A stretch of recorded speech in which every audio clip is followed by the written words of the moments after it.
Bismillahirrahmanirrahim. Assalamu alaikum.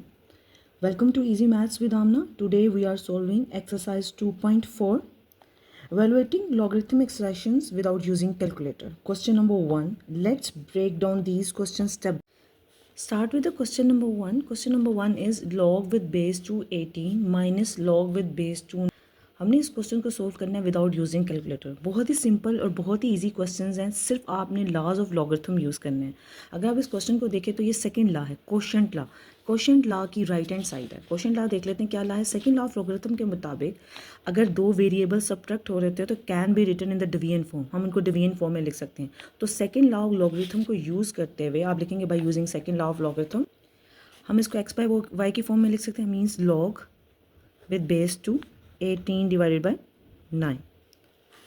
अब 18 और 9 की कटिंग हो जाएगी, 9 2 ज़ा 18, हमारी कटिंग होगी। हमारे पास रिजल्ट क्या है, log with base 2 is equal to 2। The base value and the value which the log have to be taken is the same, then the logarithm result is equal to 1. Simple method हमने क्या किया था इस question में, हमने bye using the second law of logarithm, minus था तो ये डिवीजन में चेंज हो गए। कटिंग के बाद हमने इसका लॉग ले लिया, we get the required result 1। Now we discuss the second part, log with base 2 64 plus log with base 2 2। दोनों लॉगरिथम के दरमियान प्लस का साइन है, मीन्स दैट कि हम फर्स्ट लॉ ऑफ लॉगरिथम को यूज़ करेंगे। हमारा फर्स्ट लॉ ऑफ लॉगरिथम क्या, अगर दो वेरिएबल्स ऐड हो रहे हो in the logarithm we can write in the multiplication product form में लिख सकते हैं। हम first law of logarithm form को यूज़ करते हुए दोनों लॉगरिथम की वैल्यूज़ आपस में ऐड हो रही हैं, we can be written in the form of log with base 2 64 multiply 2 64 multiply 2 we get the result 128। अब क्या है कि हमने कैलकुलेटर यूज़ नहीं करना, विदाउट यूजिंग कैलकुलेटर हम इसको कैसे एवेलुएट करेंगे, हमारे पास रिजल्ट कैसे आएगा। तो हम 128 की फैक्टराइजेशन कर लेते हैं और इसको 2 की पावर की फॉर्म में लिख लेते हैं। 128 की फैक्टराइजेशन करते हैं, 2 के टेबल पर डिवाइड करते हैं, 2 6 ज़ा 12, 2 4 ज़ा 8 64, देन अगेन 2 2 3 ज़ा 6, 2 2 ज़ा 4, 2 1 ज़ा 2, 2 6 ज़ा 12, 2 8 ज़ा 16, 2 4 ज़ा 8, 2 2 ज़ा 4 एंड 2 1 ज़ा 2। तो काउंट कर लेते हैं, हमारे पास 2 की क्या पावर आती है, 1 2 3 4 5 6 7, means 128 is equal to 2 raise to power 7। तो 128 की जगह लिख सकते हैं 2 रेज टू पावर 7। तो हमने 128 की जगह लिखा log with base 2 2 raise to power 7। और इस स्टेप पे हम third law of logarithm power law को यूज़ करेंगे। थर्ड लॉ ऑफ लॉगरिथम हमारा क्या था, थर्ड लॉ ऑफ लॉगरिथम हमारा पावर लॉ था, log with base n x raise to power n can be written in the multiplication form, means कि जब हमारे पास वेरिएबल के ऊपर पावर होती है उसको मल्टीप्लिकेशन की फॉर्म में लिखा जा सकता है। ये पावर मल्टीप्लिकेशन की फॉर्म में आ जाती है। इसी स्टेप को हम यहाँ पे यूज़ करेंगे कि हमारे पास 2 रेज टू पावर 7 है, ये 7 को हम मल्टीप्लिकेशन की फॉर्म में लिख देंगे, log with base 2 2।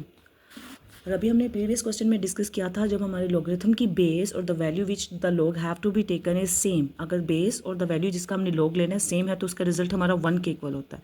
Are result is 1, 7 multiply 1 is equal to 7। इस क्वेश्चन का रिक्वायर्ड आंसर हमारा आ गया 7। इसको एक दफ़ा रिकैपुलेट कर लेते हैं, हमने क्या किया था, प्लस का साइन था दोनों लॉगरिथम के दरमियान, तो bye using the first law of logarithm हमने दोनों वैल्यूज़ को मल्टीप्लाई कर दिया।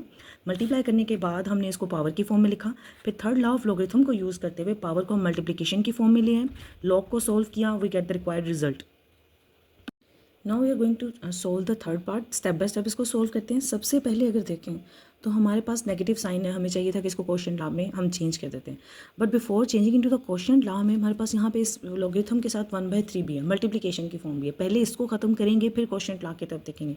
इसको कैसे ख़त्म करेंगे, अगर आप इसको देखें तो 1/3 log with base 3 8 can be written 2 raise to power 3। 2 raise to power 3 means 2 multiply 3 times we get the 8। हमने इसको 8 को 2 रेज टू पावर 3 की फॉर्म में लिखा, माइनस लॉग, बाकी क्वेश्चन हमारा रिमेन सेम रहेगा। अभी हमारे पास पावर लॉ की फॉर्म बन गई। Third law of logarithm power law को यूज़ करते हुए हमारे पास जो पावर की वैल्यू है हम इसको मल्टीप्लिकेशन की फॉर्म में लिख सकते हैं। एक दफ़ा थर्ड लॉ को देख लेते हैं। थर्ड लॉ ऑफ लॉगरिथम के मुताबिक अगर हमारे पास पावर है तो हम इसको मल्टीप्लिकेशन की फॉर्म में लिख सकते हैं। तो यहाँ इस स्टेप पे हम थर्ड लॉ ऑफ लॉगरिथम को यूज़ करेंगे। हमने थर्ड लॉ ऑफ लॉगरिथम को यूज़ किया, इसको मल्टीप्लिकेशन की फॉर्म में लिया है यहाँ पे, log with base 3 2 minus log 380। अब ये 3 इस 1/3 के साथ कट गया, हमारे पास what we left, log 3 2 minus log with base 3 18। We left this. अब देखें कि अब हमारे पास ये माइनस साइन है दो लॉगरिथम के दरमियान, तो हम second law of logarithm means quotient law को यूज़ करेंगे। ये हमारा second law of logarithm quotient law को यूज़ करते हुए अगर दो वेरिएबल सब्ट्रैक्ट हो रहते हैं तो can be written in the fractional form, division की फॉर्म में लिख सकते हैं। हम यहाँ पे सेकंड लॉ ऑफ लॉगरिथम को यूज़ करते हुए इसको डिवीजन फॉर्म में लिख देंगे 2/18। अब न्यूमिनेटर डिनोमिनेटर की अगर कटिंग हो रही हो तो हम कर देते हैं 2 1 ज़ा 2, 2 9 ज़ा 18, तो हमारे पास आ जाएगा लॉग विद बेस 3 1/9। अभी भी हमारा रिजल्ट सिंप्लीफाई नहीं हुआ, क्यों? क्योंकि हमें विदाउट यूजिंग कैलकुलेटर्स को कैलकुलेट करना है, तो हम इसको कैलकुलेट नहीं कर सकते, इसको फर्दर सिंप्लीफाई करेंगे। फर्दर सिंप्लीफाई कैसे करेंगे? देखिए 1/9 कैन बी रिटन, 9 को हम 3^2 लिख सकते हैं। हमने 9 को 3^2 लिखा। 3^2 means 3 × 3 which is equal to 9। So rather than 9 हमने लिख दिया 3^2। अब 3^2 को अगर हम हमारे पास 1/a की फॉर्म है, इसको नीचे डिनोमिनेटर से न्यूमिनेटर में लाएंगे तो इसकी पावर नेगेटिव हो जाएगी। जब कोई वैल्यू अपनी पावर के साथ अपनी साइड चेंज करती है, इसको डिनोमिनेटर से न्यूमिनेटर में लाते हैं या न्यूमिनेटर से डिनोमिनेटर में लेके जाते हैं, तो पॉजिटिव नेगेटिव में और नेगेटिव पॉजिटिव में चेंज हो जाती है। बिकॉज द डिनोमिनेटर में पावर पॉजिटिव है तो इसको हम न्यूमिनेटर में लेकर आ रहे हैं, तो इसकी पावर क्या हो जाएगी? -2। Again by using the third law, power law को यूज़ करते हुए, क्योंकि हमारे पास इसकी पावर -2 है तो उसको मल्टीप्लिकेशन में ले आएंगे, -2 लॉग विद बेस 3 और 3। सिंपल हो गया। हमने इस चीज़ को बना लिया जो हम रिक्वायर कर रहे थे कि हमारे लॉगरिथम की बेस और क्वेश्चन का रिजल्ट जिसका हमने लॉग ले लिया सेम हो जाए, ताकि हमें कैलकुलेटर यूज़ ना करना पड़े। वी नो दैट कि लॉग जिसकी बेस और उसका रिजल्ट जिसका हमने लॉग लेना हो वो सेम हो, तो लॉगरिथम का रिजल्ट 1 के इक्वल होता है, तो वी गेट द रिजल्ट 1। तो -2 × 1 इज इक्वल टू -2। सिंपली हमने मेथड में कोशिश ये की कि हमने इस लॉगरिथम को इस शेप में लेके आए कि उसकी बेस और वैल्यू जिसका हमने लॉग लेना है वो दोनों सेम हो जाए, ताकि हम बगैर कैलकुलेटर यूज़ किए हुए, जब हमारे पास ये लॉग का रूल है कि बेस और जिस वैल्यू का लॉग लेना वो सेम हो, तो लॉग 1 के इक्वल होता है। और हमें यहाँ कैलकुलेटर के बगैर इन क्वेश्चंस को सोल्व करना है, तो ये हमारे लिए ईजी हो जाता है कि हम इसको सेम बना दें। सेम बनाने के बाद हम इसकी जगह 1 पुट कर देते हैं और we get the required result. अब हम फोर्थ क्वेश्चन को सोल्व करते हैं, log 2 प्लस log 25। अब इस क्वेश्चन में हमें log की बेसिस नहीं गिवन। अब एक चीज़ याद रखिएगा, जब log की बेस 10 होती है तो वो मेंशन नहीं करते हैं। It not necessary to mention the base 10 log। आप इसको मेंशन करें या ना करें, इट इज़्यूम दैट कि log की बेस 10 है। हम इसको सोल्व कैसे करेंगे? हम इसको सोल्व करने के लिए क्या करेंगे कि ये पहले जो पावर 2 है इसको वापस ले आएंगे इसके ऊपर, means by using the third law of logarithm. Third law of logarithm को यूज़ करते हुए अगर पावर मल्टीप्लिकेशन की फॉर्म में है तो इसको हम ऊपर की तरफ ला सकते हैं, जैसे log with 2 raise to power 2 and log 25 remain same. अब दोनों ऐड हो रहे हैं। ऐड का मतलब है कि हम फर्स्ट लॉ ऑफ लॉगरिथम को यूज़ करके अगर दो रो की वैल्यूज़ ऐड हो रही हैं तो can be written in the product form. इनको मल्टीप्लिकेशन की फॉर्म में लिख देते हैं, log 2 raise to power 2 multiply 25। इसको सोल्व करते हैं हम, क्या आता है रिजल्ट हमारा? 2 raise to power 2 means 4 multiply 25 which is equal to 100।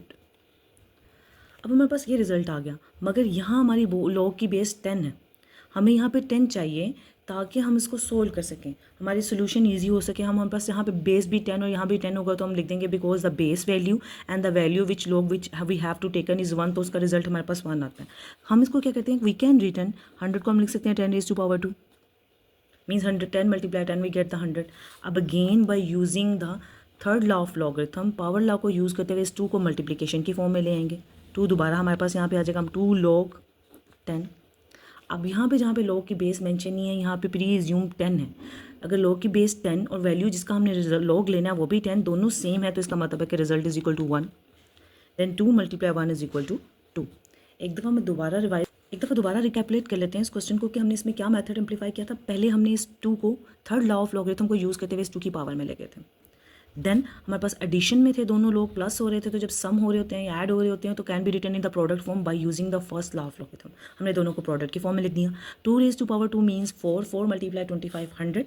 अब हमें 100 नहीं चाहिए क्योंकि log की बेस 10 है, तो हमें यहाँ पे 10 रिक्वायर है। हम 100 की जगह लिख सकते हैं 10 raise to power 2। Again by using the third law of logarithm, जो पावर होती है वो मल्टीप्लिकेशन की फॉर्म में आ जाती है। अब log की बेस भी 10 है और हम वैल्यू जिसका हमने log लेना वो भी 10 है, तो हम दोनों सेम होते हैं, तो हम इसको 1 लिख सकते हैं। इट मीन्स द रिजल्ट 1 के इक्वल होता है। 2 × 1 इज इक्वल टू 2, ये हमारा रिक्वायर्ड रिजल्ट है। Fifth part is 1/3 log with base 464 plus 2 log with base 525। अब देखिए हमारी दो डिफरेंट बेसिस हैं, यहाँ पे 4 बेस है, मीन कि हमें यहाँ 4 बनाना है ताकि हम बेसिस और वैल्यू जिसका हमने लॉग लेना उसको सेम करके 1 के इक्वल पुट कर सकें।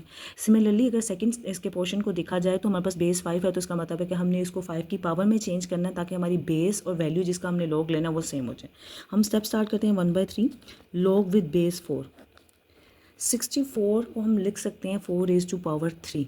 64 मीन्स 4 मल्टीप्लाई 4 मल्टीप्लाई 4, 4 4 16, 60 मल्टीप्लाई 4 64, तो हम 4 raised to power 3 में इसको लिख सकते हैं। तो हमने इसको ब्रेक डाउन कर दिया 4 raised to power 3 में, plus 2 log 5, 25 can be written 5 raised to power 2, 5 multiply 5 25 होता है, तो हम 25 की जगह लिख सकते हैं 5 raised to power 2। Bye using the third law of logarithm, जब हमारे पास पावर में वैल्यू होती है इसको bye using the multiplication product में लिख सकते हैं। हम इसको कैसे लिख देंगे, 1/3 ऑलरेडी हमारे पास था, मल्टीप्लाई इस 3 की पावर को हम यहाँ पे ले आएंगे, 3 लॉग विथ 4 2, और ये 2 को हम इधर फिर मल्टीप्लिकेशन की फॉर्म में ले आएंगे, लॉग 5 विद बेस 5। ये 1/3 ऑलरेडी था, इस 3 की पावर को हम मल्टीप्लिकेशन में लें। ये 2 ऑलरेडी था, इस 2 पावर को हम bye using the third law इसको मल्टीप्लिकेशन में लें। अब इनको सोल्व करते हैं नेक्स्ट स्टेप में। 3 कट विद 3 हमारे पास क्या बचेगा, log with base 4 plus 2 multiply 2 क्या हो जाएगा 4 लॉग विद बेस 5 और 5। ये वो चीज़ रिक्वायरमेंट थी जो हम चाहते थे बन जाए ताकि हम उनकी बेसिस और रिजल्ट को सेम करके इसकी जगह 1 पुट कर सकें। अब इसकी बेस 4 है और वैल्यू जिसका हमने लॉग लेना है वो भी 4 है, तो रिजल्ट इज़ 1 4 ऑलरेडी यहाँ पे मल्टीप्लाई और इस लॉग के साथ, तो ये कि लॉग की बेस क्या है 5 है और हमने इसका रिजल्ट जिसका लॉग लेना है वो भी सेम है, तो हम दोनों को इसकी जगह 1 लिख सकते हैं। अब इसको सॉल्व करेंगे, 1 + 4 मल्टीप्लाई 1 4, तो 1 + 4 we get the result 5। This is our required answer. Simple था, हमने क्या किया कि हमारी चूँकि बेसिस डिफरेंट थी तो पहले हमने इनके पावर्स की फॉर्म में चेंज किया। पावर्स की फॉर्म में चेंज करने के बाद थर्ड लॉ लॉगरिथम को यूज़ करते हुए इन पावर को मल्टीप्लिकेशन फॉर्म में लिए। मल्टीप्लिकेशन फॉर्म में लाने के बाद कटिंग होगी हमारे पास और ये यहाँ मल्टीप्लिकेशन होगी। इस स्टेप के बाद अगर हमने देखें कोर्स से, अगर हम इसको माइन्यूटली देखें तो हमारी बेसिस और द वैल्यू जिसका हमने लॉग लेना वो सेम हो गया। जो हम रिक्वायरमेंट करना चाह रहे थे वही हमने बना दिया, इसकी जगह हम 1 पुट कर देंगे। सिमिलरली यहाँ पे भी लॉग 5 और 5 दोनों बेस और वैल्यू जिसका हमने लॉग लेना सेम है, तो we can be write 1 there. तो 4 मल्टीप्लाई 1 4 हमारे पास एक सिंपल फॉर्मेशन में हो गया और हमने इसका रिजल्ट कैलकुलेट कर लिया। Now we discuss 6 part. 6 part में देखें तो 2 लॉग की वैल्यूज़ हैं हमारे पास, बेसिस सेम है, इसकी बेस और इसकी बेस सेम है, तो हम प्लस हो रहे हैं 2 वैल्यूज़, मीन्स दैट के bye using the first law of logarithm हम इसको प्रोडक्ट की फॉर्म में लिख सकते हैं। First law of logarithm use करते हुए हम इसको लिखेंगे log with base 3 12 multiply 0.25। Calculator use करना अलाउ नहीं है, अदरवाइज अगर आप कैलकुलेटर यूज़ करें तो 12 मल्टीप्लाई 0.25 हमारे पास 3 के इक्वल होता है। हम इसे विदाउट कैलकुलेटर कैसे कैलकुलेट करेंगे, आप इसका पॉइंट ख़त्म कर दें, 12 मल्टीप्लाई पॉइंट ख़त्म कर देंगे, वी गेट 25/100। पॉइंट खत्म करने का मेथड क्या होता है कि जब पॉइंट खत्म होता है तो डिनोमिनेटर में इसकी जगह 1 आ जाता है और पॉइंट के बाद जितनी वैल्यूज़ होती हैं उतने ज़ीरोज़ आ जाते हैं, 1 2 2 वैल्यूज़ 2 ज़ीरोज़।